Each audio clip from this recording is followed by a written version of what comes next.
Innal hamdalillahi nahmaduhu wa nasta'inuhu wa nastaghfiruhu wa nastahdihi wa natubu ilaihi min shururi anfusina wa min sayyiati a'malina may yahdihillahu fala mudhillalah wa may yudlil fala hadiyalah. Asyhadu an la ilaha illallah wahdahu la syarikalah wa asyhadu anna Muhammadan 'abduhu wa rasuluhu wa khaliluhu wa safiyuhu min khalqihi la nabiyya ba'dah. Allahumma fasalli wa sallim wa barik ala sayyidina Muhammadin wa ala alihi wa sahbihi ajma'in, amma ba'd.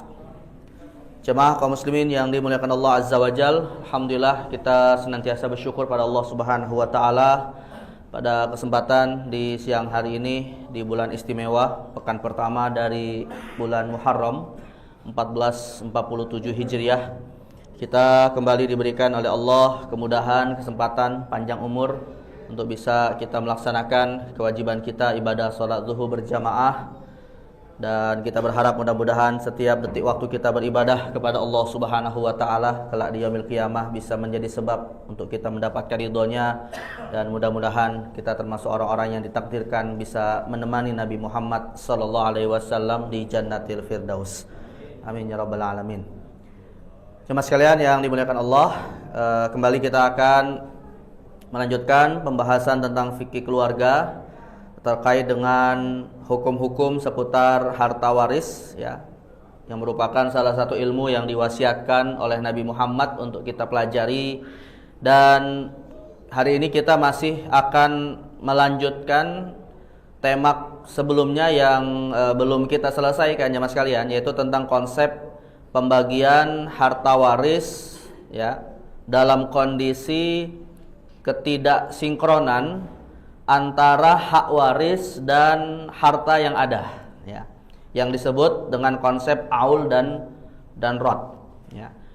Jadi artinya antara hak ahli waris yang ditentukan oleh Allah Subhanahu wa taala, jemaah sekalian, dengan harta atau persentase harta yang ada itu tidak sesuai gitu. Jadi tidak 100/100 gitu, Pak.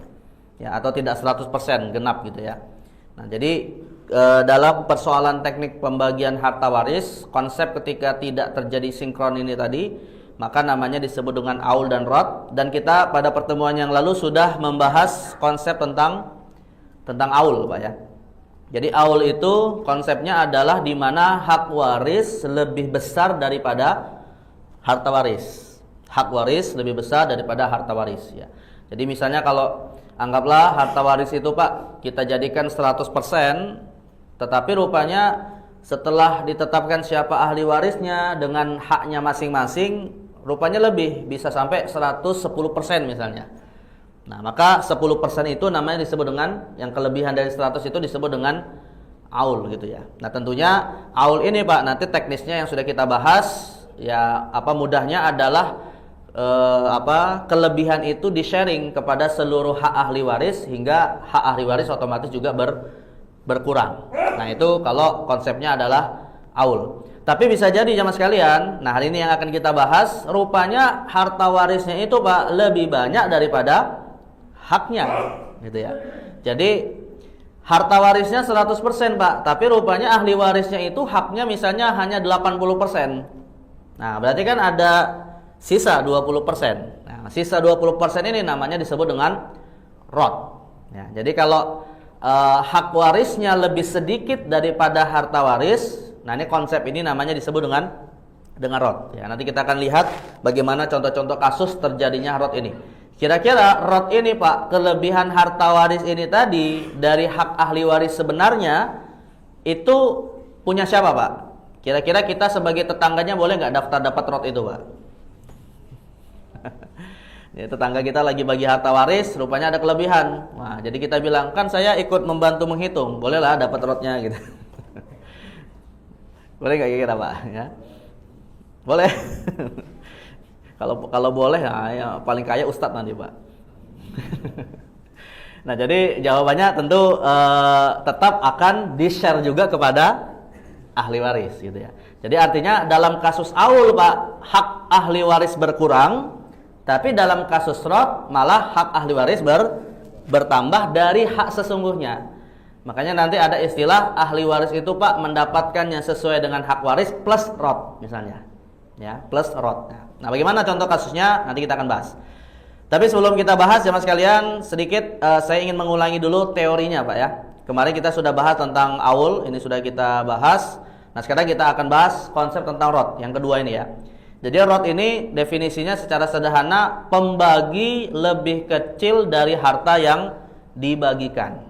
Ya tadi mudahnya adalah harta warisnya itu lebih banyak daripada hak ahli waris ya. Nah, namun beda dengan aul jamaah sekalian, untuk rot ini ada satu syarat. Syaratnya adalah di antara ahli waris yang ada itu tidak ada penerima asobah. Jadi kalau seandainya ada penerima asobah Pak, maka tidak mungkin ada rot. Karena istilah asobah itu kan artinya penerima sisa. Ya, berapapun yang tersisa berarti akan habis 100% gitu ya.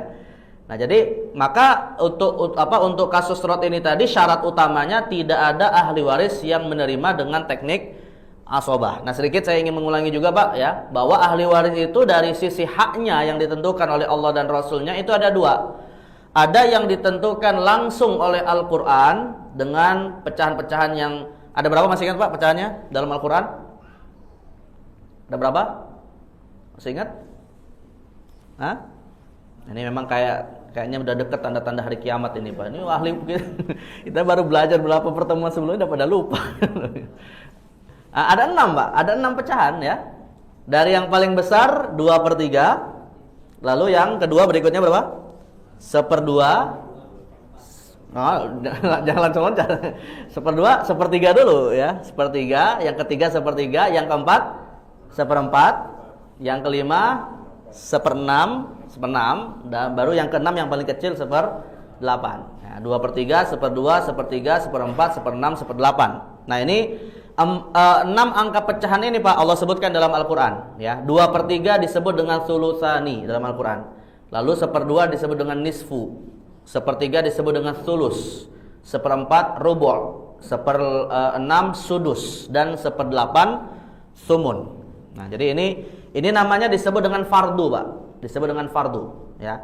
Nah, kalau asobah itu arti mudahnya adalah sisa. Jadi ahli waris yang mendapatkan sisa setelah penerima fardu mendapatkan hak fardunya. Nah, maka bisa kita simpulkan misalnya Pak, kalau ingin dijadikan genap 100%, asobah dari 2/3 adalah berapa? 1/3 ya. Asobah dari 1/2, 1/2. Asobah dari 1/3, 2/3. Asobah dari 1/4, 3/4. Asobah dari 1/6, 5/6. Dan asobah dari 1/8, 7/8.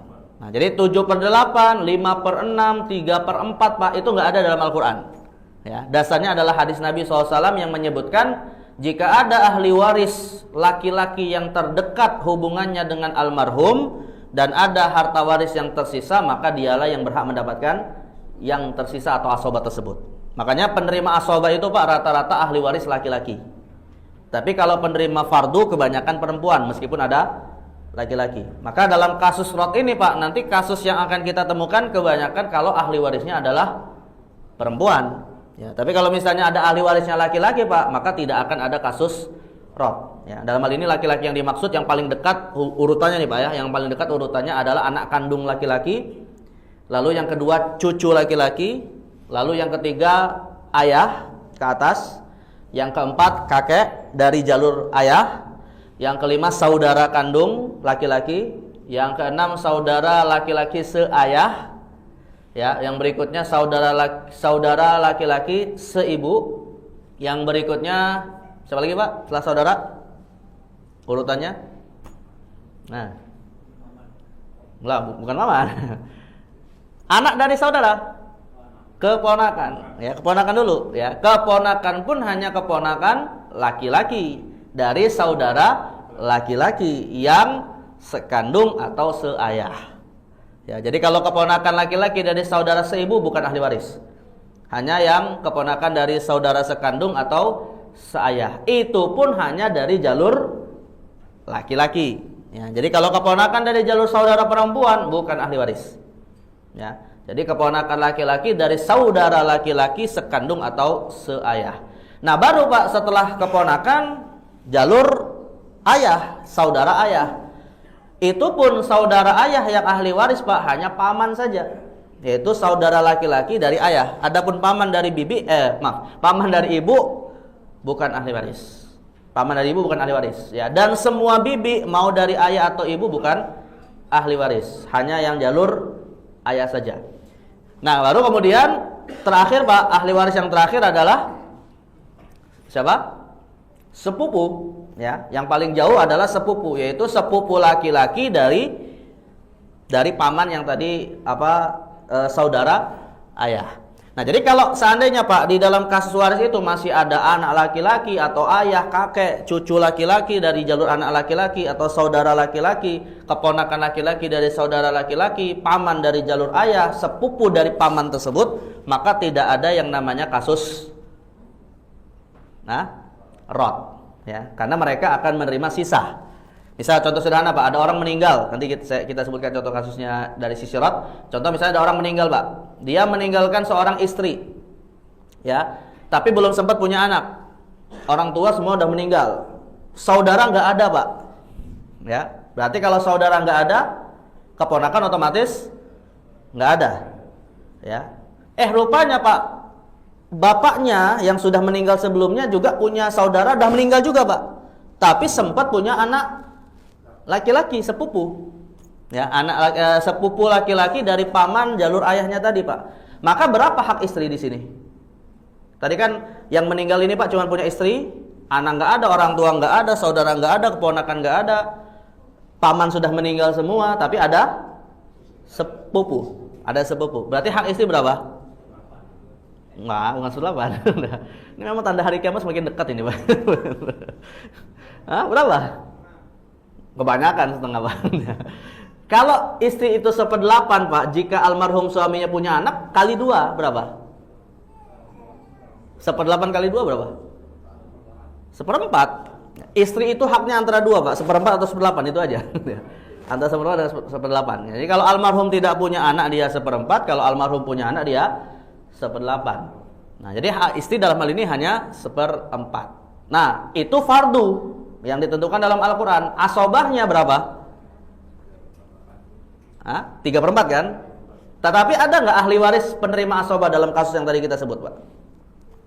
Ada ya, tadi sepupu kan? Ya, sepupu. Berarti 3/4 itu menjadi milik sepupu. Nah, sekarang pertanyaannya sekali lagi, ini para istri mau nggak berbagi dengan sepupu suaminya nih Pak? Sepupu kan jauh, sepupu udah jauh sekali gitu ya. Tapi yang jadi masalah Pak, ini yang bisa jadi ikut berdosa nanti suaminya. Kenapa? Karena tidak mengkondisikan hak dari kerabat jauhnya ini tadi. Gitu. Jadi yang berdosa bukan hanya istri dalam hal ini Pak. Istri betul berdosa karena dia memakan harta haram yang bukan hak dia gitu kan. Tapi di sisi yang lain suami Pak kan itu juga bisa ikut bertanggung jawab karena Allah berfirman, "Ku anfusakum wa ahlikum nar." Ya, jagalah dirimu dan keluargamu dari api neraka. Nah, jadi maka kalau seandainya ada seorang laki-laki Pak, dia nggak punya anak, nggak punya orang tua, nggak punya saudara, dia harus memperhatikan siapa ahli waris selain istrinya. Kecuali kalau misalnya qadarullah sempat punya anak, bahkan meskipun Pak anaknya masih berwujud janin, nah itu bersyukurlah gitu ya. Jadi saudara dan lain-lain nggak akan dapat hak waris walaupun wujudnya janin ya. Nah, nanti pembahasan tentang ahli waris kalau berupa janin insyaallah akan kita bahas secara khusus. Nah, tetapi jemaah sekalian yang jadi masalah nih Pak, rupanya almarhum ini tadi Pak punya satu istri, orang tua nggak ada, anak nggak ada, saudara nggak ada, paman nggak ada, keponakan nggak ada, sepupu nggak ada. Berarti istrinya dapat berapa? Tetap dapat 1/4. Pertanyaannya, 3/4-nya untuk siapa? Yayasan. Yayasan apa? Nah, 3/4 itulah Pak yang nanti kita sebut rot. Ya, rot ini lantas milik siapa? Gitu ya. Ulama beda pendapat jemaah sekalian sebenarnya Pak. Tapi nanti saya lebih cenderung kepada pendapat yang biasanya sesuai dengan fitrahnya manusia lah. Karena gini Pak, 3/4 ini semua ulama sepakat itu rot. Tapi mereka berbeda pendapat. Nanti peruntukannya untuk siapa? Kalau tidak ada penerima asobah. Pendapat yang pertama mengatakan Pak, rod ini kembali lagi kepada istrinya. Berarti istrinya dalam hal ini mendapatkan 2 kali. 1/4 sebagai ahli waris, 3/4 sebagai rod. Dalam arti 100%. Pendapat yang kedua Pak mengatakan 3/4 ini masuk menjadi hak Baitul Mal Muslimin. Artinya 3/4 ini menjadi milik untuk seluruh umat Islam. Nah sekarang saya tanya Pak, kira-kira kalau dalam konteks keindonesiaan, istri pinginnya 3/4 dia miliki atau diserahkan ke Baitul Mal? Baitul Mal dalam hal ini misalnya bisa Basnas, bisa Las misalnya Pak. Coba kira-kira secara umum Pak, mau yang istrinya solehah ataupun nggak solehah gitu ya. Kira-kira kalau secara manusiawi Pak, pinginnya 3/4 ini balik kepada dia mengikuti mazhab pertama sebagai rod, atau mengikuti mazhab kedua bukan menjadi miliknya sebagai rod tapi menjadi milik Baitul Muslimin, Baitul Mal. Kira-kira mana Pak? Fakta di lapangan yang seringkali akan terjadi. Nah, maka saya katakan Pak, alhamdulillah ulama kita beda pendapat ya. Artinya mazhab pertama ini bisa diikuti tapi istri harus sadar bahwa dia memakan rod itu bukan sebagai ahli waris, tapi karena mengikuti mazhab yang menjadikan rod itu kembali kepada ahli waris yang ada. Ya, tapi kalau pendapat yang kedua mengatakan ya istri hanya berhak mendapatkan 1/4 saja, ya 3/4-nya itu menjadi milik umat Islam. Ya, tapi ya tadi saya katakan Pak, mungkin fakta di lapangan masalah lainnya begini juga Pak. Kalau dikatakan Baitul Mal itu apa? Gitu kan. Ya, apakah Baitul Mal itu tadi misalnya saya contohkan Basnas atau selain Basnas Pak, Menteri Keuangan misalnya, kan kayaknya juga di kita ada nggak Baitul Mal Pak? Ada sih Baitul Mal tapi swasta Pak. Ya, kalau Baitul Mal yang negeri ada nggak? Kayaknya nggak ada kan? Ya udah, kesimpulan mudahnya berarti kembali kepada istri lagi. Maka istri dalam ini 100% gitu ya. Baik, tapi tadi dengan catatan tidak ada penerima asobah. Ya. Nah ini tekniknya dari sisi untuk siapa ya. Tetapi kalau kita lihat contoh-contoh kasusnya Pak. Nah sekarang kita masuk kepada contoh-contoh kasus ya. Nah, atau sebelum masuk ke contoh kasus, ini nanti beberapa example ya, beberapa contoh terjadinya rod. Ketika misalnya nih Pak ya, kalau rod ini sebenarnya tidak ada batasannya sekalian, tidak seperti aul yang kemarin sudah kita tetapkan ada 6/6 menjadi 7, 8, 9, 10 atau 12 menjadi 13, 15, 17 atau 24 menjadi 27. Kalau ini sudah terbatas pada angka-angka itu saja kalau untuk aul. Tapi kalau untuk rod maka tidak ada batasan Pak. Ini hanya contoh saja. Misalnya Pak, ada harta waris tapi ahli warisnya hanya menerima 2/3 saja. Atau ahli waris hanya menerima 1/2 saja, atau menerima 1/3 saja, atau menerima 1/4 saja. Berarti kalau 2/3 Pak, ada rod sebesar 1/3.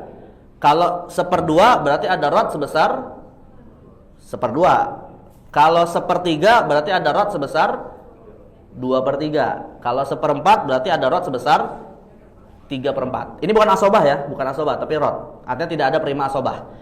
Maka dalam kasus ini Pak, penyelesaiannya bagaimana? Mudah ya. Angka pembagi disamakan dengan harta waris. Maka yang awalnya 2/3 Pak, maka menjadi 2/2. Yang awalnya 1/2 maka menjadi 1/1. Yang awalnya 1/3 menjadi 1/1. Yang disamakan berarti pembagi di atasnya.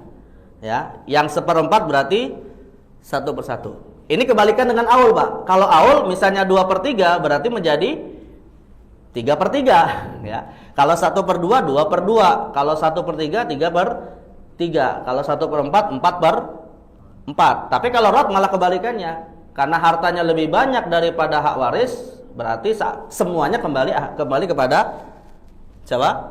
Ahli waris ya. Contoh misalnya Pak, ada seorang meninggal, dia punya anak perempuan 1 orang, dapatnya 1/2. Ya, dapatnya 1/2 Pak. Berarti kan ada rod berapa? 1/2 kan. Nah penyelesaiannya bagaimana? 1/2 itu milik siapa? Diserahkan kembali kepada si anak perempuan itu. Berarti bukan jadi 1/2 lagi, jadi 1/1. Artinya 100% menjadi milik si anak perempuan. Itu. Nah jadi maka teknisnya adalah harta warisnya mengikuti angka dari hak waris. Ya. Nah, jadi ini kalau untuk rumus apa rot ya. Nah, kita lihat contoh-contoh kasusnya, Pak ya. Contoh kasus aul. Contoh kasus apa? Rot ya. Kalau ini kan kemarin kita aul sudah bahas. Nah, ini contoh kasus aul misalnya tadi sudah saya sebut dua contoh sebenarnya, Pak ya, yaitu istri dan anak. Tapi ini kita lihat lagi contoh kasusnya lebih teknis dengan nah ini misalnya ya. Bisa dilihat ya Mas kalian? Dari 2/2 menjadi 1/1, Pak ya. Jadi pewaris meninggalkan hanya satu pihak ahli waris saja, yaitu satu anak perempuan. Jadi almarhum ini, Pak, sebelumnya ini contoh ilustrasi aja ya. Almarhum ini sebelumnya punya istri. Ya, lalu dari istrinya ini, Pak, dia memiliki seorang anak perempuan. Qadarullah, Pak, sebelum suaminya meninggal istrinya sudah meninggal lebih awal. Nah, dan suaminya ini tadi orang tuanya sudah meninggal semua, anaknya hanya semata wayang seorang perempuan. Enggak punya saudara, enggak punya paman dari jalur ayah, enggak punya sepupu, enggak punya keponakan. Berarti ahli warisnya hanya satu anak perempuan saja. Nah, padahal dalam Al-Qur'an satu anak perempuan itu hak warisnya hanya 1/2/2. Seandainya almarhum ini punya saudara, Pak, maka 1/2-nya menjadi milik saudaranya. Atau misalnya dia punya keponakan laki-laki, punya paman dari jalur ayah, punya sepupu, setengahnya untuk mereka. Tapi ini nggak ada, hanya ada satu anak perempuan ini saja, 1/2. Nah, maka ada tersisa rot, yaitu 1/2. Nah, maka dalam hal ini, Pak, kesimpulannya adalah hakikatnya 100% harta waris itu menjadi milik sang anak. Tapi ungkapannya bukan 100% hak waris, namun 50% sebagai hak waris, 50% sebagai rot. Paham kayak gitu, Pak, konsepnya? Ya. Nah, jadi ya semakin sedikit ahli waris ya semakin banyak hartanya. Nah, ini carilah yang kayak gini, Pak. Ini istri potensial ini, Pak. istri yang kaya raya ini ya. Baik, kemudian yang kita contohkan yang dari 3/3 menjadi 2/2, Pak. Dari 3 menjadi 2, ya. Pewaris meninggalkan sama seperti kasus sebelumnya, hanya satu pihak ahli waris saja. Satu pihak, Pak ya, tapi jumlahnya 2 orang atau lebih. Sekali lagi saya ingin ingatkan kembali, Pak. Bedakan istilah pihak dan jumlah orang. Pihak itu artinya bagaimana dia terhubung kepada almarhum. Ya, jadi dikatakan misalnya seseorang itu berstatus sebagai anak perempuan dari almarhum, itu satu pihak. Tapi bisa jadi, Pak, jumlahnya lebih dari satu, bisa 2, 3, 4 dan seterusnya ya. Nah, dalam hal ini ahli waris cuma satu pihak, namanya anak perempuan, tapi jumlahnya ada 2 orang. Nah, dalam Al-Qur'an Allah tetapkan kalau ada anak perempuan sebagai ahli waris, Pak, dan tidak ada ahli waris yang lain dan dia lebih dari satu orang, hak warisnya adalah 2/3. Nah, kalau 2/3, Pak, berarti ada rot berapa? 1/3 kan? Artinya harta waris baru tertunaikan sebanyak, kalau 2/3 itu 63%. Betul ya? 63 berapa? 66%. Masih ada 33% sekian yang belum diberikan. Maka 1/3 ini, Pak, tidak dianggap ya. Dalam arti bukan tidak dianggap, sebenarnya lebih tepatnya dikembalikan kepada 2 anak perempuan itu sama rata. Maka kesimpulannya bukan lagi 2/3 dengan 1/3, tapi menjadi masing-masing dapat 1/2. Nah, itu jadi artinya 1/3 yang tersisa disahkan kembali kepada mereka dengan dibagi sama rata. Kalau mereka misalnya 2 orang, ya 50% 50%. Kalau mereka 3, ya dibagi 3, 4 bagi 4 dan seterusnya. Nah, jadi artinya tidak berlaku lagi 2/3-nya, namun menjadi 2/2. Ya, kalau jumlahnya ada 2 orang ya. Nah, jadi intinya kembali kepada mereka. Contoh lainnya Mas kalian. Sekarang dari awalnya 3, Pak, menjadi 1. Awalnya 3 menjadi 1. Dalam hal ini kasusnya adalah almarhum meninggal dan hanya memiliki satu ahli waris saja, yaitu ibu kandung. Jadi si almarhum ini tadi, Pak, belum sempat nikah. Ya, karena belum sempat nikah, belum punya anak. Ya, rupanya anak semata wayang, nggak punya saudara, Pak. Bapaknya sudah meninggal, tersisa tinggal ibunya. Umurnya udah 70 tahun. Nah, terus di sisi yang lain, Pak, ayahnya ini rupanya anak semata wayang juga, nggak punya saudara, artinya nggak punya paman, gitu ya. Maka karena nggak punya paman, nggak punya sepupu, udah berarti ahli warisnya ada berapa orang, Pak? Cuma satu aja, yaitu ibu. Dan dalam hukum waris, ibu itu, Pak, ketika anaknya meninggal nggak punya anak, hak warisnya 1/3. Nah, 2/3-nya menjadi rot. Nah, 2/3 ini kemudian milik siapa? Ya, dikembalikan kepada ibunya. Jadi dalam kasus ini ibunya dapat 1/3 sebagai ahli waris, 2/3 sebagai rot. Nah, ini juga, Pak, janda potensial ini, Pak, ya. Kalau tadi gadis potensial lah, ini janda potensial. Ya, tapi umurnya udah 70 tahun, Pak. Ya, kayaknya tinggal harta warisnya diamalin aja gitu ya, jadiin sedekah jariah.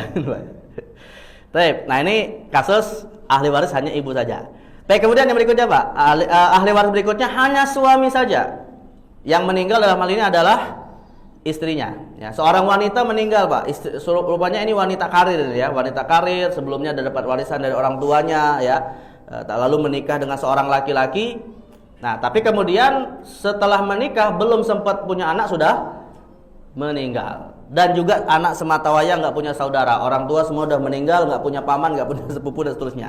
Maka ahli warisnya hanya siapa? Nah, hanya suami saja. Dan di dalam Al-Quran hak suami dari almarhum istrinya hanya 1/2. Tapi masih ada sisa berapa? 1/2 sebagai rot. Nah, maka kesimpulannya, Pak, tidak dianggap 1/2-nya, kita anggap 1/1. Artinya si suami dapat setengah hak harta dari istrinya itu sebagai ahli waris, setengah yang lain sebagai rot. Ya. Nah, ini kasus kalau untuk suami. Nah, kebalikannya sekarang, jemaah sekalian, kebalikannya, yang meninggal seorang laki-laki hanya memiliki seorang istri sebagai ahli waris. Anak nggak punya, saudara nggak punya, orang tua sudah meninggal, ya, paman nggak punya, sepupu nggak punya. Hak istri, tadi saya sebutkan, Pak, tadi sempat kita singgung, berapa hak istri dalam Al-Quran, Pak? Antara berapa? 1/4 sama 1/8 kan? Nah, karena almarhum tidak punya anak, berarti haknya adalah 1/4.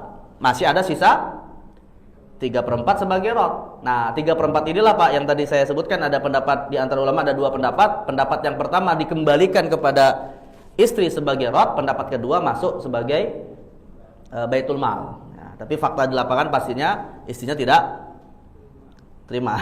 Jadi kesimpulannya 100% harta suaminya menjadi milik istrinya dengan ketentuan 1/4 sebagai hak waris, 3/4 sebagai rot, ya.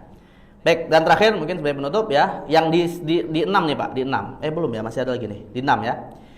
Almarhum ini, Pak, seorang anak yang punya nenek berumur panjang. Jadi ada seorang anak, seorang cucu meninggal, nggak sempat menikah, maka nggak punya anak. Orang tuanya udah meninggal semua, tapi cucunya panjang umur, Pak. Bukan cucunya, siapa? Neneknya panjang umur. Ya.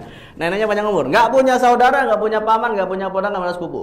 Nah, hak waris sang nenek dalam Al-Quran itu, Pak, hanya 1/6.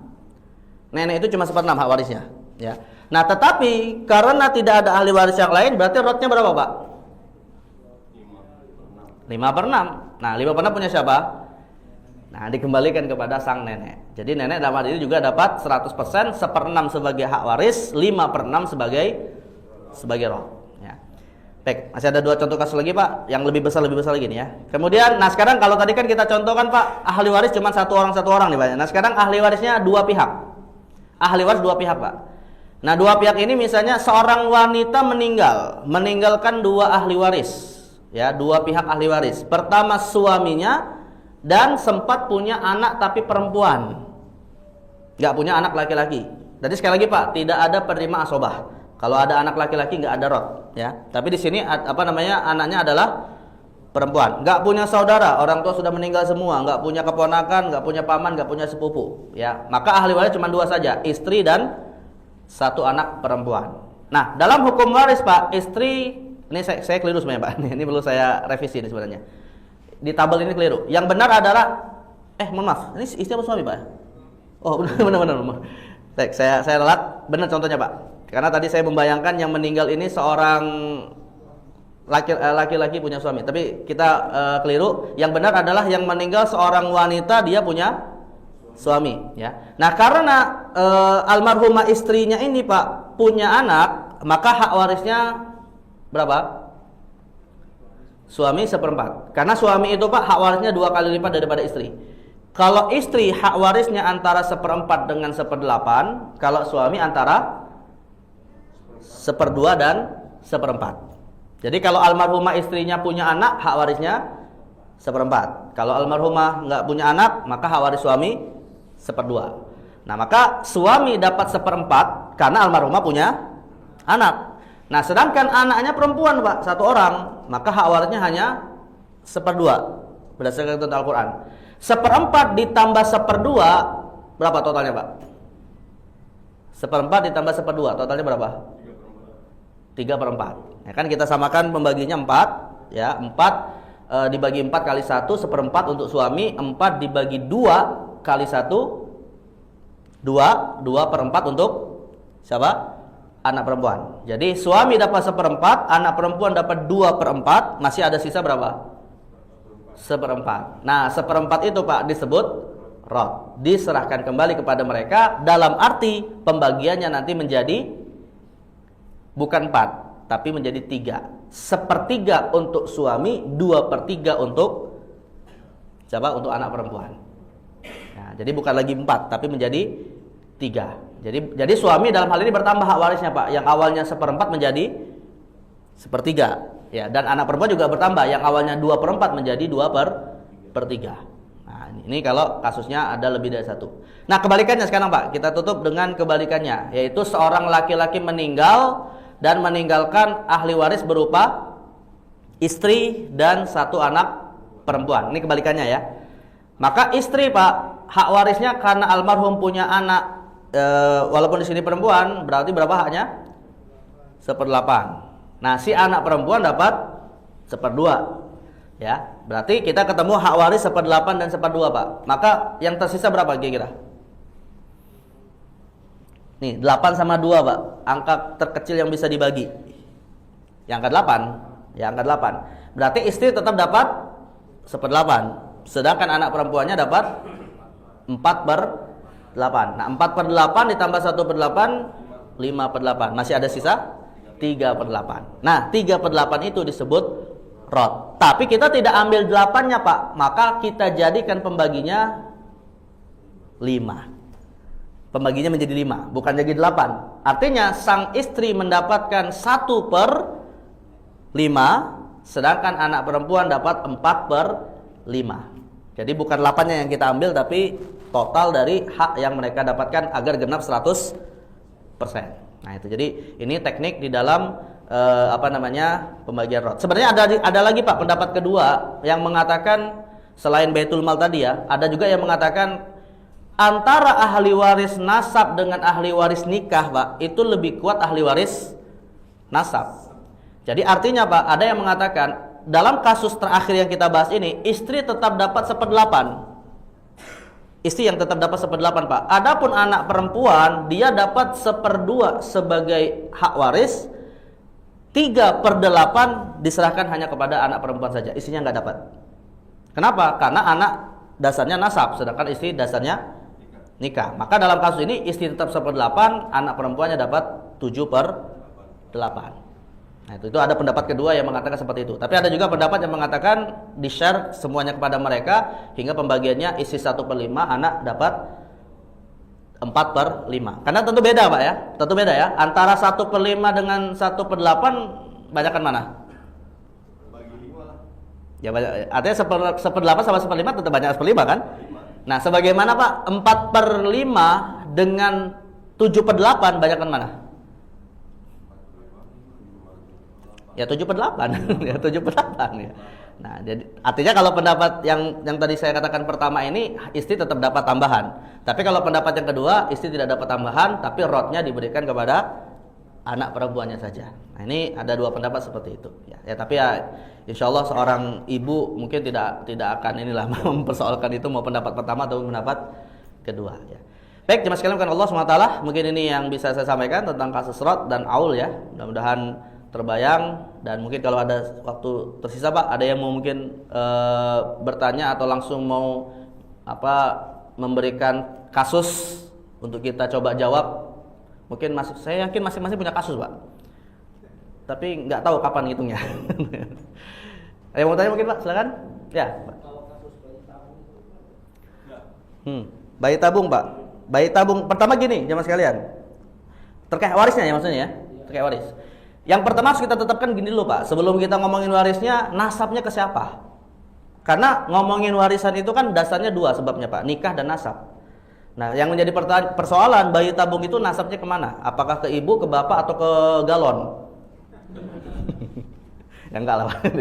Bayi tabung itu kan sebenarnya, Pak, hasil pembuahan tanpa melalui hubungan seksual kan?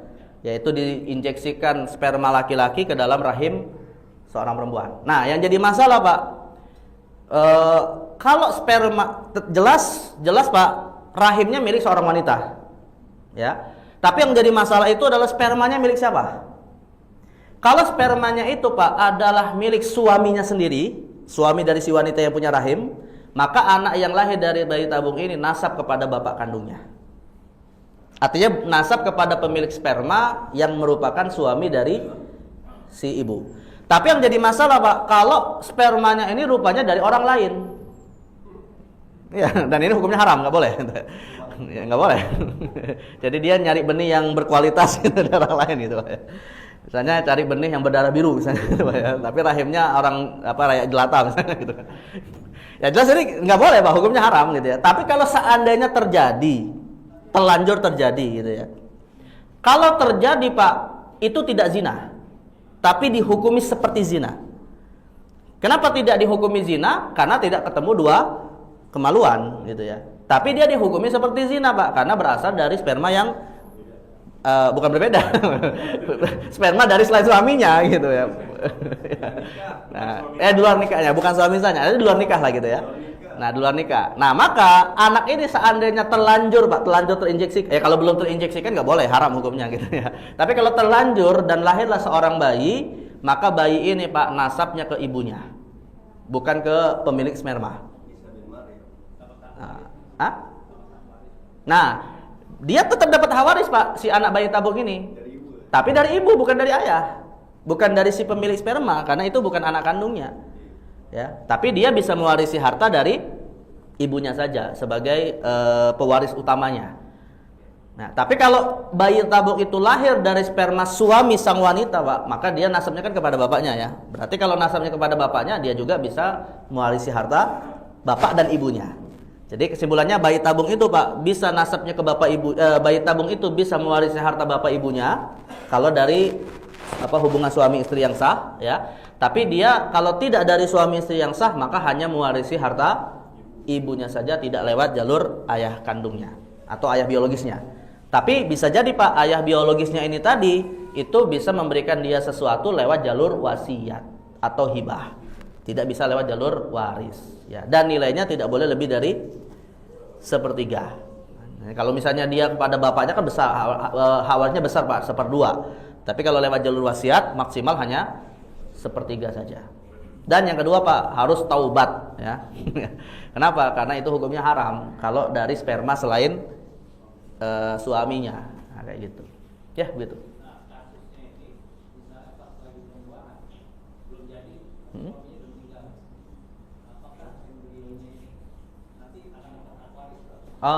Sebelum. Artinya embrionya belum diinjeksikan, tapi terlanjur meninggal. Maka dalam kasus ini, Pak, si pemilik sperma ini, ya Allah lah, Pak, karena belum menjadi seorang bayi, ya, otomatis tidak bisa menerima hak waris. Jadi dia mirip seperti seorang anak yang seorang anak yang bisa dikatakan meninggal sebelum bapaknya meninggal. Tapi bukti ini kan kebalikannya, Pak. Lahir sebelum bapaknya meninggal kan? Lahir sebelum bapaknya meninggal maksud itu, Pak ya. Jadi mirip, dibalik seperti dia meninggal sebelum bapaknya meninggal. Artinya meninggal di sini konteksnya, Pak, belum ada di dunia.